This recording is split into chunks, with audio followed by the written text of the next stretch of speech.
Hello everyone, कैसे हैं आप सभी। जैसा कि हम चैप्टर नंबर 6 डिस्कस कर रहे हैं 11th क्लास की NCERT fundamental of physical geography. और इसमें हमने प्रीवियस सेशन में जो अंतर्जनित और बहिर्जनित बल है उनके बारे में डिटेल से डिस्कस किया था और उनके जो वेरियस टाइप्स है उनको डिस्कस किया था। और लास्ट में हमने ज्वालामुखीता यानी जो वल्केनिज्म होता है उसको डिस्कस किया था। तो चलिए चैप्टर को आज शुरू करते हैं और जो बेसिक इंपॉर्टेंट जो फैक्ट है उनके बारे में डिस्कस करते हैं। तो सबसे पहले यहाँ पे बहिर्जनिक प्रक्रियाएं हैं यानी जो एक्सोजेनिक प्रोसेस है उनके बारे में है कि ये जो बहिर्जनिक प्रक्रियाएं हैं वो ऊर्जा सूर्य द्वारा निर्धारित वायुमंडलीय ऊर्जा एवं अंतर्जनित शक्तियों से नियंत्रित विवर्तनिकी कारकों से उत्पन्न प्रवणता से प्राप्त करती है। यानी जो एक तो डायरेक्टली जो सूर्य से एनर्जी हमें प्राप्त होती है यानी जो पृथ्वी के सरफेस पे प्राप्त होती है उसको ये एंडोजेनिक जो प्रोसेसेस होती है उनमें ये गति प्रदान करती है। और दूसरी जो टेक्टोनिक मूवमेंट होती है उनकी वजह से जो प्रवणता से ऊर्जा प्राप्त होती है वो इनको इनके जो प्रोसेस के फैक्टर में सहायक होती है। अब नेक्स्ट है कि जो ग्रेविटी है वो एक्चुअली में जो ढलान वाले क्षेत्र होते हैं वहां पे वर्क करती है। और जिस दिशा में ढलान होगी उसी दिशा में बल संचलित होगा। यानी जो ग्रेविटी कोई भी जैसे फॉर एग्जांपल कोई स्लोप जैसे फॉर एग्जांपल भूस्खलन हो रहा है तो जिस डायरेक्शन में ढलान होगी उसी डायरेक्शन में भूस्खलन होगा। यानी जो चट्टानें है वो नीचे गिरती है पहाड़ी ढलानों में वो। ठीक है, ठोस पदार्थ में प्रतिबल स्ट्रेस धक्का व खिंचाव यानी पुल और पुश से उत्पन्न होती है। जो ठोस पदार्थ होते हैं उनमें या तो धक्का लगता है यानी जो एक जो स्थायी यहाँ पे जैसे फॉर एग्जांपल ये ब्लॉक पड़ा है यदि इस पे धक्का लगेगा यानी इस डायरेक्शन में ये मूवमेंट करने की कोशिश करेंगे पीछे से कोई बल होगा या प्लेट होगी वो मूव करेगी तो इस वजह से स्ट्रेस उत्पन्न होता है। या उसको खींचना जैसे फॉर एग्जांपल विपरीत वापस बल लग रहा हो तो इसको हम पुल कहते हैं, खिंचाव कहते हैं। तो इसकी वजह से स्ट्रेस क्रिएट होता है। इससे विकृति प्रेरित होती है। विकृति का मतलब है कि जो डिसएडजस्टमेंट होता है जैसे for example normal earth surface है और वहाँ पे कोई जैसे फॉर एग्जांपल अभी तुर्की में भूकंप आया था और उसकी वजह से जो एक क्रैक क्रिएट हुआ था उसकी वजह से जो एक गहरी खाई क्रिएट हो गई थी तो वो एक विकृति का रूप है। और वहाँ पे पहले या तो धक्का लगा प्लेट को या प्लेट पर खिंचाव लगा इसकी वजह से जो स्ट्रेस क्रिएट हुआ। जब स्ट्रेस क्रिएट हुआ तो जो रिलीज हुई एनर्जी स्ट्रेस के रूप में उसकी वजह से वहां पे एक गहरी घाटी नुमा संरचना बनी थी। ठीक है, जो आपने न्यूज में देखा होगा।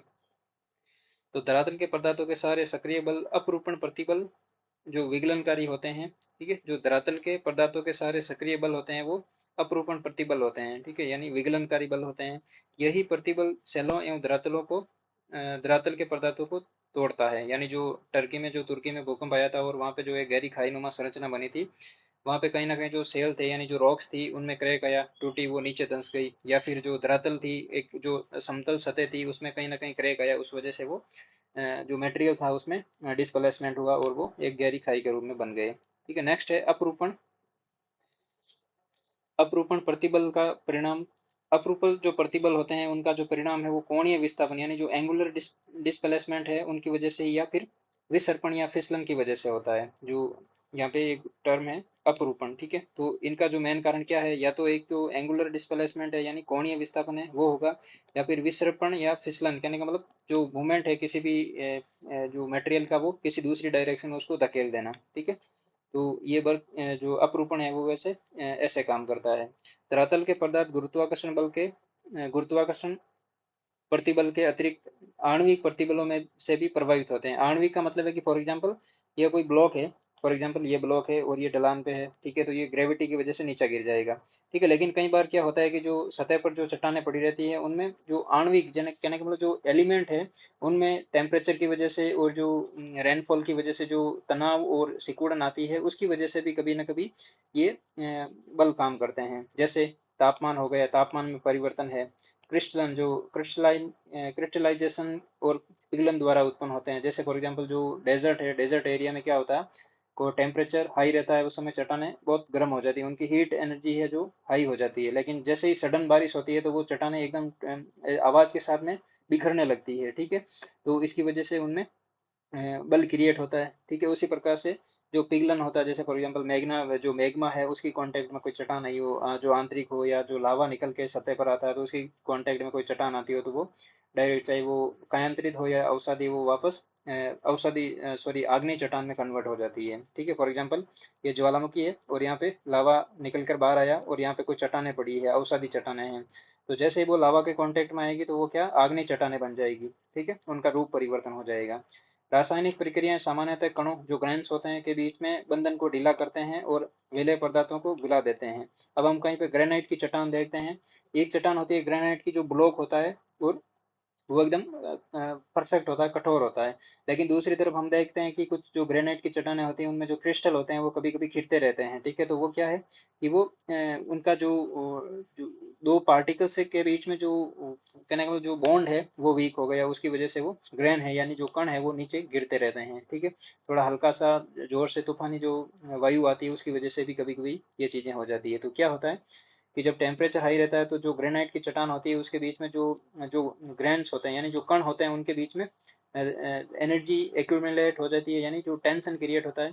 ठीक है, यानी जो एक्सपेंस होती है, जो टेम्परेचर किसी भी चीज़ पे होता है तो वो क्या है, फैलने लगती है चीज़। ठीक है, लेकिन जैसे ही नाइट टाइम आएगा तो वहाँ पे टेम्परेचर जो एनर्जी है वो चट्टान ठंडी हो जाएगी ग्रेनाइट की, तो वापस वो अपने स्थान पर आने की कोशिश करेगी। तो ये प्रोसेस साइमल्टेनियसली चलेगा, तो इसकी वजह से वो एक दिन ऐसा आएगा कि वो कण है जो टूट के साइड में गिर जाएगा। इस प्रकार धरातल के पदार्थ के पिंड यानी जो बॉडी के प्रतिबल का विकास अपसे वृहद संचरण, संचलन और अपरदन और निक्षेपण का मूल कारण है। यानी जो वृहद संचरण होता है, अपरदन होता है, निक्षेपण होता है, इनका मेन कारण कि ये यही है कि जो टेम्परेचर है, ह्यूमिडिटी है, इनमें जो वेरिएशन आता है उसकी वजह से, जो डिसइंटीग्रेशन होता है उसकी वजह से ये सारे वर्क करते हैं साइमल्टेनियसली। चूंकि धरातल पर विभिन्न प्रकार के जलवायु प्रदेश मिलते हैं, इसलिए बहिर्जनिक भू आकृतियां प्रक्रियाएं भी एक प्रदेश से दूसरे प्रदेश में भिन्न होती है। यानी जो धरातलीय प्रदेश जैसे फॉर एग्जांपल इक्वेटोरियल क्षेत्र है यानी विषुवत क्षेत्र है, और एक टुंड्रा क्षेत्र है, ध्रुवीय उप ध्रुवीय क्षेत्र है। तो यहाँ पर जो अपरदन की, निक्षेपण की और जो भू आकृतिक प्रक्रियाएं हैं उनमें कहीं ना कहीं चेंज आ जाएगा, क्योंकि यहाँ पे विषुवत रेखा क्षेत्र है, यहाँ पे टेम्परेचर और रेनफॉल हाई रहता है, तापमान और जो वर्षा होती है वो हाई रहती है। इस वजह से यहाँ पे जो रासायनिक अभिक्रिया है वो तीव्र होती है। वहीं पे जो टुंड्रा और जो उपध्रुवीय क्षेत्र है वहां पर टेम्परेचर कम रहता है, और जो वर्षा है वो भी ज्यादा नहीं होती है, कहने का मतलब वर्षा तो बिल्कुल नगण्य होती है। तो इस वजह से वहां पे कहीं ना कहीं इन दोनों में वेरिएशन रहता है। तापक्रम तथा वर्षण दो महत्वपूर्ण जलवायुवीय तत्व हैं जो विभिन्न प्रक्रियाओं को नियंत्रित करते हैं, यानी उनको कंट्रोल करते हैं। कौन कौन से याद रखना, एक तो तापमान है और दूसरा वर्षण। ठीक है, सभी बहिर्जनिक भू आकृतिक प्रक्रियाओं को एक सामान्य शब्दावली अनाच्छादन यानी डेनोडेशन के अंतर्गत रखा जाता है। अब जो अनाच्छादन शब्द है उसका अर्थ है निरावर्त यानी स्ट्रिप ऑफ, या आवरण का हटना। जैसे फॉर एग्जांपल ये ग्रेनाइट की चट्टान है, कालांतर में 1000 साल बाद में क्या होगा, 1000 तो बहुत ज्यादा टाइम हो गया, मान लेते हैं कि 100 साल बाद में जो ग्रेनाइट की चट्टान है उसकी जो ऊपरी आवरण है वो हट जाता है। हम कहीं पहाड़ी क्षेत्रों में बड़े बड़े जो ब्लॉक होते हैं ग्रेनाइट चट्टानों के, उनमें देखते हैं कि उनकी एक पपड़ी उतरी हुई होती है। ठीक है, आधी मतलब कहने का मतलब जो हाफ पोर्शन होता है उसका वो टूटा हुआ होता है, और वो बाद में लेयर से सीढ़ी नुमा संरचनाएं पाई जाती है। तो ये मेन उसी का कारण है, आवरण हट जाता है।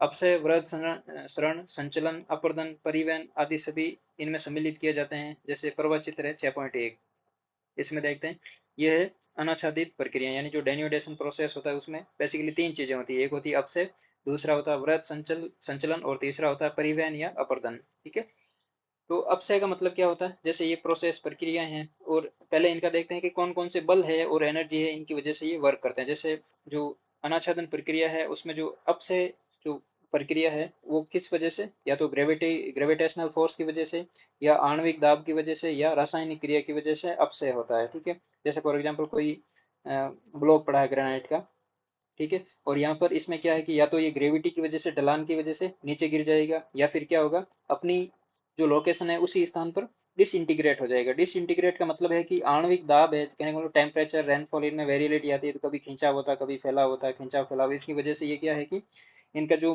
मूल स्थान होता है उनसे दूर चले जाते हैं। ठीक है, उसी प्रकार से जो वृहद संचलन होता है ये ऑलवेज ग्रेविटी से, ग्रेविटेशनल वर्क जो फोर्स होता है उसकी वजह से होता है, याद रखना इंपॉर्टेंट है। जो वृहद संचलन होता है वो ग्रेविटी से होता है, केवल और केवल, यानी जो भूस्खलन होता है वो ग्रेविटी से होता है।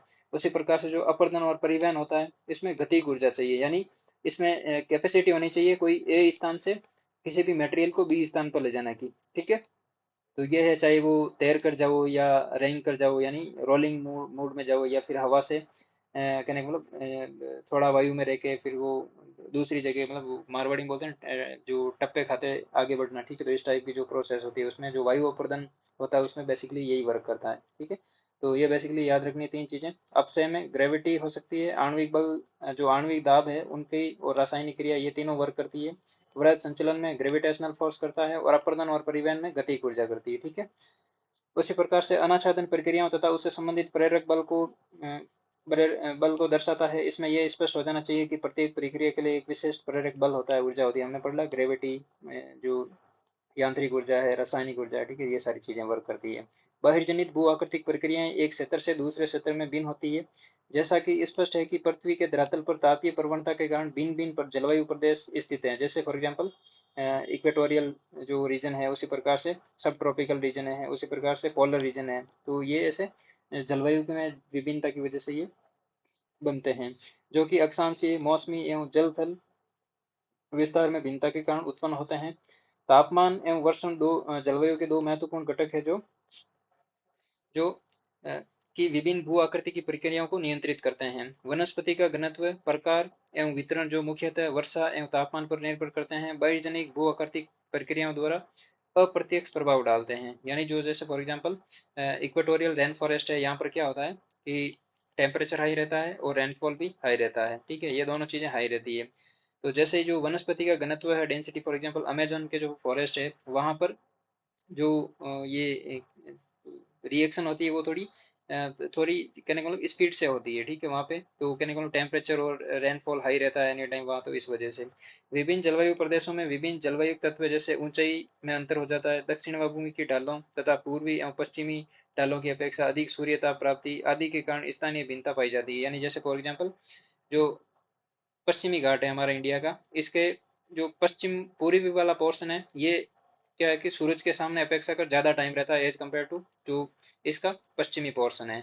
यानी जो पश्चिमी घाट का पूर्वी क्षेत्र है वो सूर्य की रोशनी में ज्यादा रहता है एज कम्पेयर टू पश्चिमी पोर्शन के, ठीक है। तो इस वजह से जो पश्चिमी घाट का पश्चिमी तट है वहां पे जो ये जो अनाच्छादन प्रक्रिया है वो थोड़ी धीरे रहती है, ठीक है, क्योंकि यहाँ पे डायरेक्ट सोलर एनर्जी ज़्यादा देर तक नहीं रहती है। जो डे का एंड पार्ट है 2-3 घंटे 4 घंटे, यहीं पे जो डायरेक्ट सोलर रेडिएशन मिलती है इसको। पुनश्च वायु का वेग एवं दिशा, वर्षण की मात्रा एवं प्रकार, इन इसकी गहनता, वर्षण एवं वाष्पीकरण से संबंध, तापक्रम की दैनिक श्रेणी, हिमकरण और एवं पिघलन की आवृत्ति, तुषार यानी जो फ्रॉस्ट होता है, व्यापक व्यापन की गहराई इत्यादि में अंतर के कारण किसी भी जलवायु प्रदेश के अंदर भू आकृतिक प्रक्रियाएं भिन्न भिन्न होती है। यानी हम एक स्पेसिफिकली जैसे फॉर एग्जांपल विषुवत रेखा है, उपोष्ण कटिबंधीय है और ध्रुवीय क्षेत्र है। तो इन तीनों में एक तो टेम्परेचर, एक रेनफॉल और एक जो तीसरा फैक्टर जलवायु का मान लेते हैं जो लॉन्ग टर्म तक इम्पैक्ट करता है किसी भी रीजन को। तो तीनों में अलग अलग रहते हैं। तो तीनों में अपर्दन की, निक्षेपण की, जो अनाच्छादन प्रक्रियाएं हैं उनमें वेरिएशन रहता है, ठीक है। तो इस वजह से जैसे फॉर एग्जांपल जो टुंड्रा रीजन है, टैगा रीजन है, वहां पर जो एक परमाफ्रॉस्ट बनता है, यानी जो मृदा होती है वो जम जाती है। तो इस वजह से वहां पे जो अपर्दन और निक्षेपण का जो प्रोसेस होता है वो बिल्कुल जीरो होता है, ठीक है। तो इस वजह से विषुवत रेखा में और जो मध्य अक्षांशीय क्षेत्र है यहाँ पर ये ज्यादा रहता है, ठीक है। तो इसका मेन कारण यही है।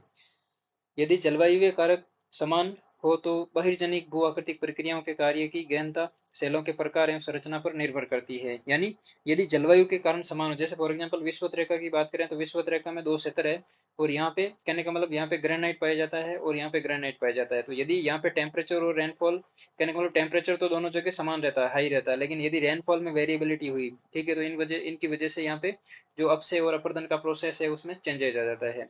संरचना में वलन, भ्रंश, संस्तर व पूर्वाभिमुखीकरण, यानी जो ओरिएंटेशन है उन्हें झुकाव और जड़ों की उपस्थिति उपस्थिति और अनुपस्थिति, संस्तरण तल है, जो घटक खनिजों की कठोरता या कोमलता तथा इनकी रासायनिक संवेदनशीलता, जो पारगम्यता यानी जो परमिएबिलिटी है या अपारगम्यता है इत्यादि सम्मिलित होते हैं।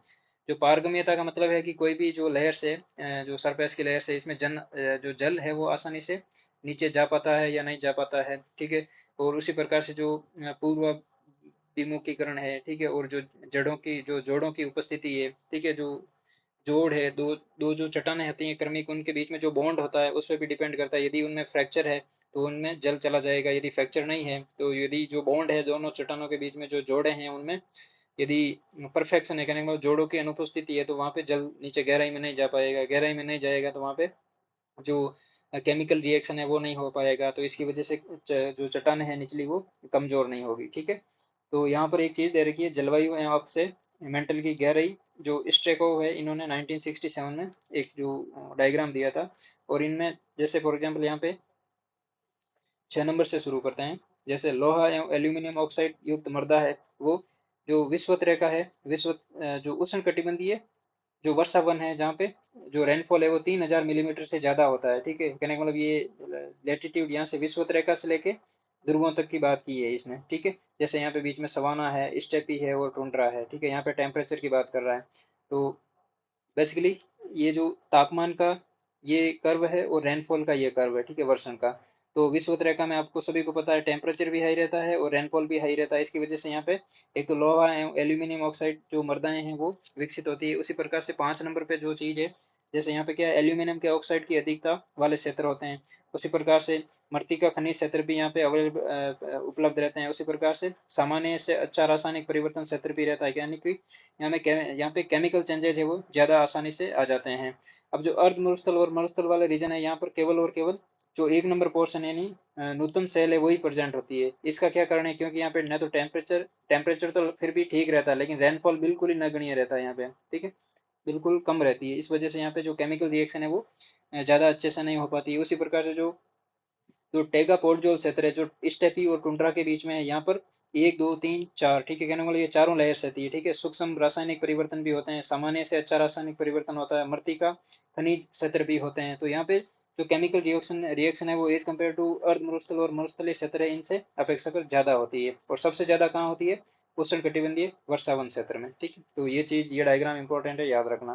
ठीक है, उसी प्रकार से विभिन्न प्रकार की सेलों अपनी संरचनाओं में भिन्नता के कारण भू आकृति की प्रक्रियाओं के प्रति विभिन्न प्रतिरोध क्षमता प्रस्तुत करती है। यानी यहाँ पे बोल रहा है कि जो विभिन्न प्रकार के सेल है, यानी जो रॉक्स है और उनकी संरचना है, यदि उनमें डिफरेंस है तो वो क्या करती है, भू आकृति की प्रक्रियाएं हैं जो उनको चैलेंज करती है वो भी भिन्न होगी। उसी प्रकार से एक विशेष सेल एक प्रक्रिया के प्रति प्रतिरोधपूर्ण तथा वहीं दूसरी प्रक्रिया के प्रति प्रतिरोधपूर्ण रहित हो सकती है। यानी एक जो ऐसा जो सेल समूह है वो किसी भी क्षेत्र में केवल रेजिस्टेंस उत्पन्न करता है। ठीक है, तो वो मैक्सिमम करेगा, और एक ऐसा जो सेल समूह है वो उसी क्षेत्र में उसी लोकेशन पर रेजिस्टेंस बहुत कम उत्पन्न करेगा। ठीक है, तो इसका मेन कारण ये है कि वहाँ पे हो सकता है उनकी जो संरचना है सेल की, रॉक्स की, जो ये तो हो सकता है कि जो ज्यादा रेजिस्टेंस उत्पन्न करे वो हार्ड रॉक हो सकती है, और कम रेजिस्टेंस उत्पन्न करे वो सॉफ्ट रॉक हो सकती है। तो ये जल्दी, कहने का मतलब इसका अपर्दन और निक्षेपण हो जाएगा as compare to harder rock.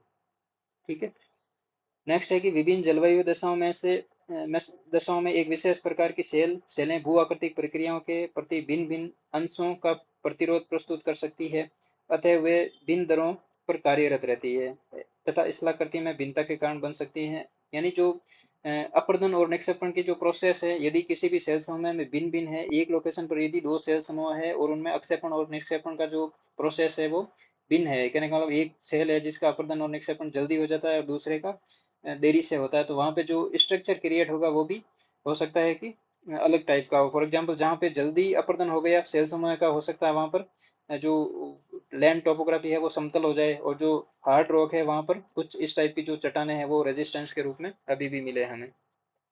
अधिकांश बाहिर्जनिक भू आकृतिक प्रक्रियाओं का प्रभाव थोड़ा एवं मंद होता है तथा अल्पकालिक अनवगम्य यानी इम्प्रेसिबल सॉरी इम्प्रिसिटेबल हो सकता है। यानी जो अल्पकालिक अवधि होती है उसमें अनवगम्य होता है। दीर्घकाल में ये सतत श्रांति यानी जो फैटिग वेग के कारण सेलों को तीव्र रूप से प्रभावित करता है। यही सेम बात है हार्ड रॉक और सॉफ्ट रॉक वाली, कि जहाँ पर सॉफ्ट रॉक होती है वहाँ पे जो प्रोसेस होता है वो हाई रहता है। ठीक है, और जो हार्ड रॉक होती है वहाँ पे जो अप्रदान और निक्षेपण का यानी जो डेन्यूटेशन का प्रोसेस है वो लो रहता है, धीरे चलता है। अतः ये तथ्य स्पष्ट हो जाता है कि धरातल पर विभिन्नता यद्यपि मूल रूप से भूप्रपट्टी के उद्भव से संबंधित है, यानी जो धरातल पर जो विभिन्नताएं हैं वो भूप्रपट्टी के उद्भव से संबंधित है। कहीं पर हार्ड रॉक है तो वहाँ पे जो भूप्रपट्टी है वो सतत चलती है, और जहाँ पे सॉफ्ट रॉक है वहाँ पे या तो गहरी घाटियां बन जाती है, या फिर वहाँ पे कहने का मतलब जो लैंड फॉर्म्स है वो टोपोग्राफी चेंज हो जाती है। तथापि धरातल के पदार्थों के प्रकार एवं संरचना में अंतर, भू आकृति की प्रक्रियाओं एवं उनके सक्रियता दर में अंतर आदि के कारण एक ना एक रूप विद्यमान रहता है, यानी कुछ ना कुछ चेंजेस आता रहता है, लेकिन स्थिरता नहीं रहती है वहाँ पे। ठीक है। अब नेक्स्ट इंपॉर्टेंट बात है कि कुछ बहिर्जनिक भू आकृतिक प्रक्रियाओं का यहाँ विस्तृत विवरण प्रस्तुत किया गया है। जैसे फॉर एग्जाम्पल कौन कौन सी है भू आकृतिक प्रक्रियाएं, इसमें पहली है अपक्षय, यानी जो वेदरिंग प्रोसेस है उसकी बात कर रहा है। अब अपक्षय के अंतर्गत वायुमंडलीय तत्व की धरातल के पदार्थों पर की गई क्रिया सम्मिलित है, यानी जो वायुमंडलीय तत्व कौन कौन से हैं, टेम्परेचर हो गया, रेनफॉल हो गया, उसी प्रकार से ह्यूमिडिटी हो गई। अपक्षय के अंदर ही अनेक प्रक्रियाएं हैं जो प्रत्यक्ष या प्राय सामूहिक रूप से धरातल के पदार्थों को प्रभावित करती है। अब इसमें भी बहुत सारी चीजें हैं अलग अलग। यहाँ पे इनबॉक्स दे रखा है कि अपक्षय को मौसम एवं जलवायु के कार्यों के माध्यम से सेलों के यांत्रिक विखंडन या जो मैकेनिकल जो डिसइंटीग्रेशन होता है, या रासायनिक वियोजन होता है अपघटन का, जो डिकम्पोजिशन होता है, उसके रूप में परिभाषित किया जा सकता है। यानी यांत्रिक रूप से यदि विखंडन होगा तो उसको मैकेनिकल प्रोसेस बोलेंगे, यानी यांत्रिक प्रक्रिया बोलेंगे। यदि रासायनिक वियोजन होता है, वियोजन का मतलब होता है कि सोल्यूबल होता है, जैसे फॉर एग्जांपल जो कैल्शियम कार्बोनेट की चट्टानें हैं वो जल के साथ में घुल जाती है। ठीक है। उसी प्रकार से जो मैकेनिकल प्रोसेस होता है, जैसे फॉर एग्जांपल जो ग्रेनाइट की चट्टान है वो एक्सफोलिएशन होता है उसका, कहने का मतलब ऊपरी परतें धीरे धीरे कटती जाती है, इस प्रकार से ये दोनों अलग अलग होते हैं। क्योंकि अपक्षय में पदार्थों का बहुत थोड़ा अथवा नगण्य संचलन होता है, यह एक स्व स्थान है इन सीटू या तदस्थ यानी ऑन सीटू प्रक्रिया है। कहने का मतलब जो अपक्षय होता है उसमें पदार्थ बहुत कम मात्रा में टूटते हैं। जैसे फॉर एग्जांपल ग्रेनाइट का एग्जांपल वापस लेते हैं यहाँ पे, तो ये क्या है कि इसी जगह पर टूट के नष्ट हो जाता है धीरे धीरे 500 हजारों साल बाद में। ठीक है। लेकिन जो अपर्दन होता है वहां पे क्या होता है कि यहाँ से कोई ब्लॉक था, वो ग्रेविटी की वजह से नीचे गिरा, नीचे गिरते टाइम ये टूटता गया और आखिर में जो नदियां हैं उसके साथ में बहकर दूसरे स्थान पर चला गया। ठीक है। तो ये प्रोसेस अलग है। तो जो अपने स्थान पर टूटकर बिखर जाता है उसको बोलते हैं इन सीटू, यानी स्व स्थान है। हमारे जो इकोलॉजी में जो कंजर्वेशन के दो मेथड है, इन सीटू और एक्स सीटू। ठीक है। इन सीटू का मतलब है कि जो वाइल्ड लाइफ हैबिटेट है उन्हीं में उन प्रजातियों का संरक्षण करना, जैसे फॉर एग्जांपल नेशनल पार्क है, वाइल्ड लाइफ सेंचुरी है। ठीक है। उसी प्रकार से जो एक्स सीटू जो मेथड होते हैं, जैसे फॉर एग्जांपल जू पार्क्स हैं। ठीक है। इस प्रकार से जो जीव जंतु है उनको आर्टिफिशियल कंडीशन में ग्रो करना, उनको देख रेख करना, देखभाल करना, वैसे के वैसे जो अपर्दन और अपक्षय होता है वो भी इन सीटू और एक्स सीटू हो सकता है। अब अपक्षय प्रक्रियाएं जटिल भौमिक, जलवायु, स्थलाकृतिक एवं वनस्पतिक कारकों द्वारा प्रानुकूलित यानी जो कंडीशनेट होती है। इनमें सबसे इन सब में जलवायु का विशेष महत्व आता है। जलवायु का मतलब है कि टेम्परेचर, रेनफॉल, ह्यूमिडिटी, विंड्स की डायरेक्शन, ये सारी चीजें लगभग 25-30 सालों तक एक समान रहती है। ठीक है। तो ये में जलवायु एक महत्वपूर्ण फैक्टर है। न केवल अपक्षय प्रक्रियाएं अपितु अपक्षय मेटल की गहराई भी एक जलवायु से दूसरे जलवायु में भिन्न भिन्न होती है। ठीक है। यानी जो अपक्षय का जो पदार्थ होते हैं उनकी जो गहराई होती है वो भी एक जलवायु से दूसरी जलवायु में अलग अलग होती है। ठीक है। अब नेक्स्ट है यहाँ पे अपक्षय प्रक्रियाओं को तीन प्रमुख प्रकार है, जैसे रासायनिक है, दूसरा भौतिकीय यांत्रिक हो गया, तीसरा जैविक हो गया। अब इसमें सबसे पहले रासायनिक प्रक्रिया, इसको देखेंगे हम। ठीक है। यहाँ पे लिखा हुआ है कि इनमें से कोई एक प्रक्रिया कते पे ही अकेले काम करती है, परंतु ये किसी एक प्रक्रिया का अधिक महत्वपूर्ण योगदान देखा जा सकता है। ठीक है। यानी किसी भी क्षेत्र विशेष में बात कर रहा है कि या तो वहाँ पे केमिकल जो प्रोसेस है वो ज़्यादा हाई रहेगी, या फिर मैकेनिकल या फिजिकल रहेगी, या फिर बायो जो जो वेदरिंग प्रोसेस है वो हाई रहेगा। ठीक है। तो अब सबसे पहले हम रासायनिक अपक्षय जो प्रक्रिया है, प्रोसेस है, उसको देखते हैं। तो यहाँ पे लिखा है कि अपक्षय प्रक्रिया की एक समूह, जैसे विलयन हो गया, कार्बोनेटीकरण हो गया, जल योजन हो गया, ऑक्सीकरण हो गया, न्यूनीकरण, सेलों के अपघटन हो गए, विलयन हो गया, न्यूनीकरण का कार्य करते रहते हैं। ठीक है। जो कि रासायनिक क्रिया द्वारा सूक्ष्म जो कैलेस्टिक अवस्था में परिवर्तित हो जाते हैं। जैसे फॉर एग्जांपल एक जो सैंडस्टोन, या सैंडस्टोन नहीं, लाइम स्टोन लेते हैं। ठीक है। जो चूना पत्थर होते हैं उस पर यदि जल की मात्रा कंटिन्यूस रहती है तो वो क्या है कि एक दिन धीरे धीरे करके सतह में समतल रूप में हो जाता है। जो चूना होता है, जो कैल्शियम कार्बोनेट होता है, वो वर्षा के साथ में डिसइंटीग्रेट होता जाता है, और एक टाइम ऐसा आता है कि वो चट्टान नष्ट हो जाती है पूरी, यानी जो जल का उन जल के साथ वो विलयन कर गया। ठीक है। तो अपघटन हो गया उसका। ठीक है। उसी प्रकार से दूसरा है ऑक्सीकरण, जो धरातलीय जल, मृदा जल एवं अन्य अम्लों की प्रक्रिया द्वारा चट्टानों का न्यूनीकरण हो जाता है। यानी जो जो केमिकल्स होते हैं चट्टानों में, अब चट्टान एक्चुअली में जो सैंड पार्ट्स होते हैं वो एक दूसरे से जुड़े हुए होते हैं। किस किस से जुड़े हुए होते हैं, वो होते हैं केमिकल से। अब यदि किसी चट्टान पर टेम्परेचर और रेनफॉल की इंटेंसिटी हाई रहेगी तो वो केमिकल पिघलते जाएंगे, तो ये धीरे धीरे क्या करेंगे, एक जो सारे टूट के अलग हो जाएंगे और धरातल पर बिखर जाएंगे। ठीक है, तो ये पहले चट्टान थी, बाद में टेम्परेचर और रेनफॉल की इंटेंसिटी हाई रही और बाद में ये चट्टानों के रूप में भंगुर हो गए। ठीक है, इसमें ऊष्मा के साथ जल एवं वायु, ऑक्सीजन तथा कार्बन डाइऑक्साइड की विद्यमानता सभी रासायनिक प्रक्रियाओं को तीव्र गति देने के लिए आवश्यक है। यानी वहां पे एक तो एनर्जी होनी चाहिए और दूसरा जल एवं हवा होनी चाहिए। ये तीन चीजें होनी चाहिए किसी भी केमिकल जो वेदरिंग प्रोसेस है उसको बढ़ाने के लिए। वायु में विद्यमान कार्बन डाइऑक्साइड के अतिरिक्त पौधों एवं पशुओं का अपघटन भूमिगत कार्बन डाइऑक्साइड की मात्रा को बढ़ा देते हैं। विभिन्न खनिजों पर रासायनिक प्रक्रियाओं किसी अनुसंधानशाला में प्रतिक्रियाओं के समान ही होती है। ठीक है, यानी हम लेबोरेटरी में जो एक्सपेरिमेंट करते हैं, जो अपर्दन और निक्षेपण के और जो केमिकल रिएक्शन होती है वेदरिंग की उनसे संबंधित, तो वो कहीं ना कहीं सापेक्ष ही होती है as compare to laboratory in natural region. ठीक है, अब नेक्स्ट है हमारा फिजिकल वेदरिंग प्रोसेस, यानी जो भौतिक अपक्षय प्रक्रियाएं हैं उनके बारे में देखते हैं। तो इसमें है कि भौतिक या यांत्रिक अपक्षय प्रक्रियाएं कुछ अनुप्रयुक्त बलों यानी फोर्स पर निर्भर रहती है। ये अनुप्रयुक्त बल निम्नलिखित हो सकते हैं, जैसे पहला ग्रेविटी, जो ग्रेविटेशनल फोर्स होता है यानी जो गुरुत्वाकर्षण बल होता है।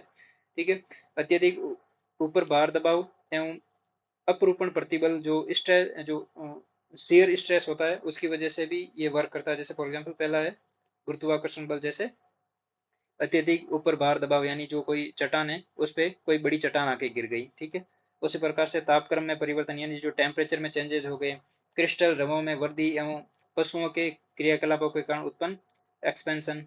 ठीक है, तो इसकी वजह से भी ये कहने को टेम्परेचर चेंज होता रहता है, तो जो जो पार्टिकल्स होते हैं वो एक दूसरे, जैसे फॉर एग्जाम्पल टेम्परेचर हाई रहता है तो इनकी ग्रोथ हो जाती है और टेम्परेचर कम रहता है तो वापस ये अपने मूल स्थान पर आ जाता है। तो ऐसे करके ये कंटिन्यूस प्रोसेस चलता है और बीच में बारिश होती रहती है, तो ये डिसइंटीग्रेट हो जाते हैं। ठीक है, उसी प्रकार से शुष्कन एवं आर्द्र चक्रों से नियंत्रित जल का दबाव। ठीक है, यानी जो हाइड्रेट कंडीशन होती है जहाँ पे बरसात की मात्रा बिल्कुल कम रहती है और आर्द्र चक्रों से नियंत्रित जल का दबाव रहता है। इनमें से कई बल धरातल एवं विभिन्न धरातलीय पदार्थों के अंदर अनुप्रयुक्त होते हैं। ठीक है, जिसका परिणाम सेलों में विभंग हो जाता है, यानी जो फ्रैक्चर क्रिएट हो जाते हैं। भौतिक अपक्षय प्रक्रियाओं में अधिकांश तापीय विस्तार एवं दबाव के निर्मुक्त होने यानी रिलीज होने के कारण होता है। यानी जो फिजिकल वेदरिंग होती है उसमें क्या होता है कि एक तो तापीय विस्तारण होता है, यानी जब टेम्परेचर किसी भी चीज पे ज्यादा होगा, किसी भी चीज का टेम्परेचर ज्यादा होगा तो वो अपने मूल आकार से थोड़ी बड़ी हो जाएगी। ठीक है, उसके बाद में इस पे यदि टेम्परेचर हाई हो और प्रेशर हाई हो तो जैसे जैसे ये बड़ी होगी भंगुर होती जाएगी, इनमें फ्रैक्चर क्रिएट हो जाएंगे।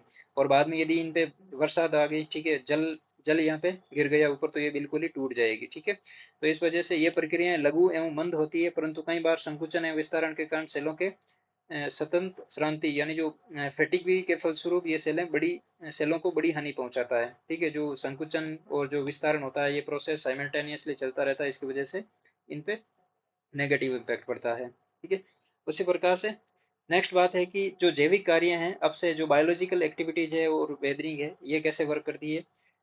जैविक अब से जीवों की वृद्धि या संचलन से उत्पन्न अपक्षय वातावरण एवं भौतिक परिवर्तन से खनिजों एवं आयन्स होते हैं उनके स्थानांतरण की दिशा में योगदान है। जैसे केंचुए है, दीमक है, चूहे, कृंतक है, जिससे जीवों द्वारा बिल खोदने एवं वेजिंग यानी फान के द्वारा जो नई परतें होती है, सरफेस होती है, उनका निर्माण करते हैं। जैसे चूहे होते हैं वो जो बिल खोदते हैं तो वो क्या करते हैं, पैरों से जो रेत होती है उनको बाहर फेंकते रहते हैं, तो वहाँ पे एक नई लेयर क्रिएट हो जाती है। और उस लेयर के नीचे कई बार जो पेड़ पौधे की पत्तियां होती है वो दब जाती है। ठीक है, तो उसकी वजह से भी वो डिकम्पोज हो जाती है बाद में धीरे धीरे।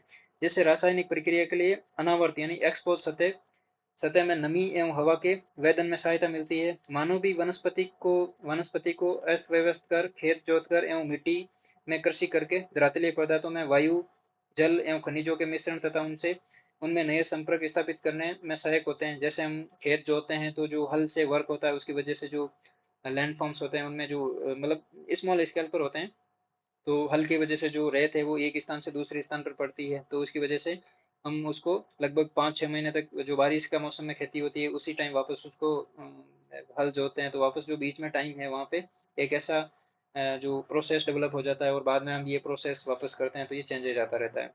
सड़ने वाले पौधे एवं पशुओं के पदार्थ ह्यूमिक, कार्बनिक और अन्य अम्लीय जैसे तत्वों के उत्पादन में योगदान देते हैं, जिससे कुछ तत्वों का सड़ना, सड़न और घुलन बढ़ जाता है। पौधों की जड़ें धरातल के पदार्थों का जबरदस्त दबाव डालती है, जिनसे यांत्रिक ढंग यानी जो मैकेनिकली जो तोड़कर अलग अलग कर देती है।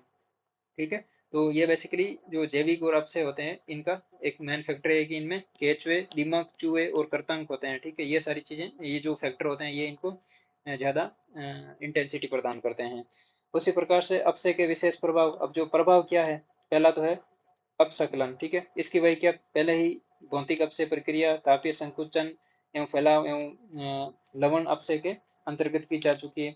अपसकलन का एक अपसकलन एक परिणाम है, सॉरी, जो अपसकलन है ये एक परिणाम है, यानी एक जो कॉन्सिक्वेंसेज है किसका है, ये प्रक्रिया नहीं है। अब परिणाम किसका, फॉर एग्जाम्पल ये ग्रेनाइट की बड़ी चट्टान है, अब इस पे टेम्परेचर और रेनफॉल, जैसे दिन में ज़्यादा टेम्परेचर रहता है तो इनमें जो कण होते हैं वो फैलते हैं, और रात में टेम्परेचर कम रहता है तो कण वापस सिकुड़ जाते हैं। तो ये प्रोसेस कंटिन्यूस चलता है। अब ये प्रोसेस कंटिन्यूस चलता है तो इसकी वजह से, इस प्रोसेस की वजह से इस ग्रेनाइट चट्टान की ऊपरी परत है जो बिखर जाती है। तो ये एक परिणाम है किसका है, टेम्परेचर और रेनफॉल का। ये एक प्रक्रिया नहीं है, प्रोसेस नहीं है। ठीक है, सेल या आधार सेल के ऊपर से मोटे तौर पर घुमावदार चादर के रूप में उत्खंडित या पतरंकन होता रहता है। पतरंकन का मतलब होता है एक्सफोलिएशन, यानी जो ऊपरी परत है उसका हट जाना, जिसके परिणाम स्वरूप चिकनी एवं गोल सतह का निर्माण होता है। और कालांतर में ये जो चिकनी और गोल सतह का निर्माण होता है ये कालांतर में वापस एक्सफोलिएशन का परिणाम बनती है। ठीक है, अब संकलन अबारितीकरण यानी जो अनलोडिंग होता है एवं तापक्रम में परिवर्तन द्वारा प्रेरित फैलाव एवं संकुचन के कारण होती है। अब संलंकित गुबंद और टॉर्स क्रमशः अबारितीकरण और तापीय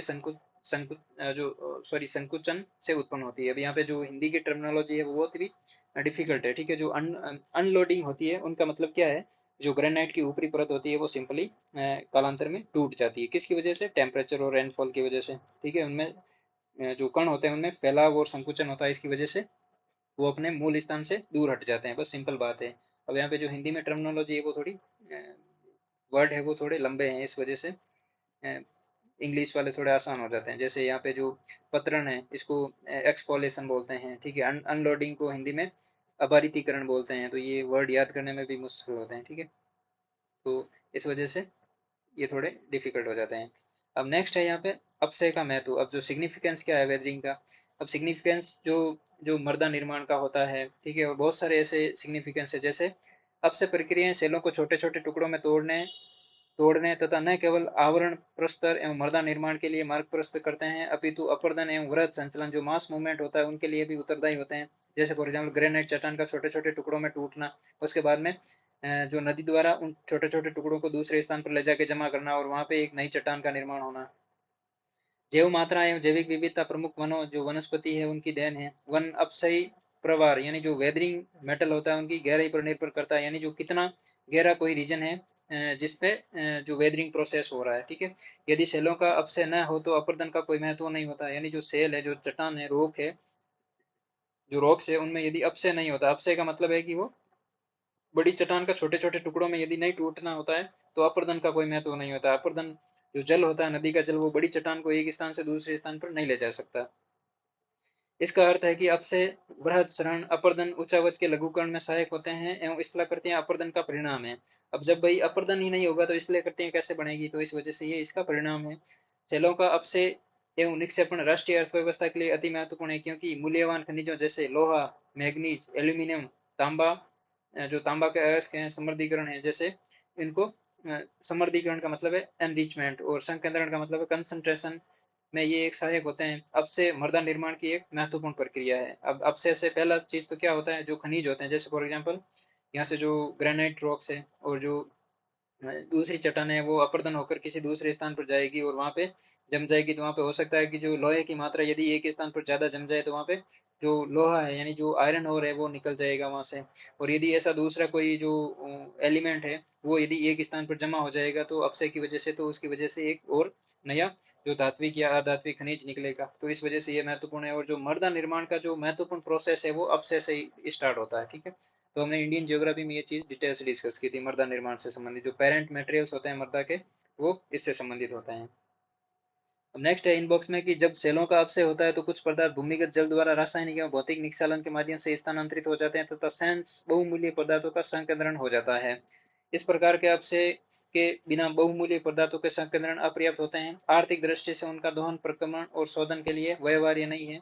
इसी को समृद्धिकरण कहते हैं। ठीक है, तो यही समृद्धिकरण यानी जो एनरिचमेंट होता है, वो इसी का प्रोसेस है। जैसे नमक बनने का जो प्रोसेस है वो एक्चुअली में अपसे का ही एक रूप है, ठीक है। तो इस वजह से जो नमक बनता है। अब नेक्स्ट जो इम्पोर्टेंट टर्म है वृहद संचलन, ये हम नेक्स्ट सेशन में इसको डिटेल से डिस्कस करेंगे। आज के इस सेशन में इतना ही रखते हैं, जो टॉपिक है थोड़ा लंबा हो जाएगा, ठीक है। तो नेक्स्ट सेशन में इस चैप्टर को कंटिन्यू जो कंप्लीट कर लेंगे हम। तो चलिए आज के इस सेशन में इतना ही है। Thank you.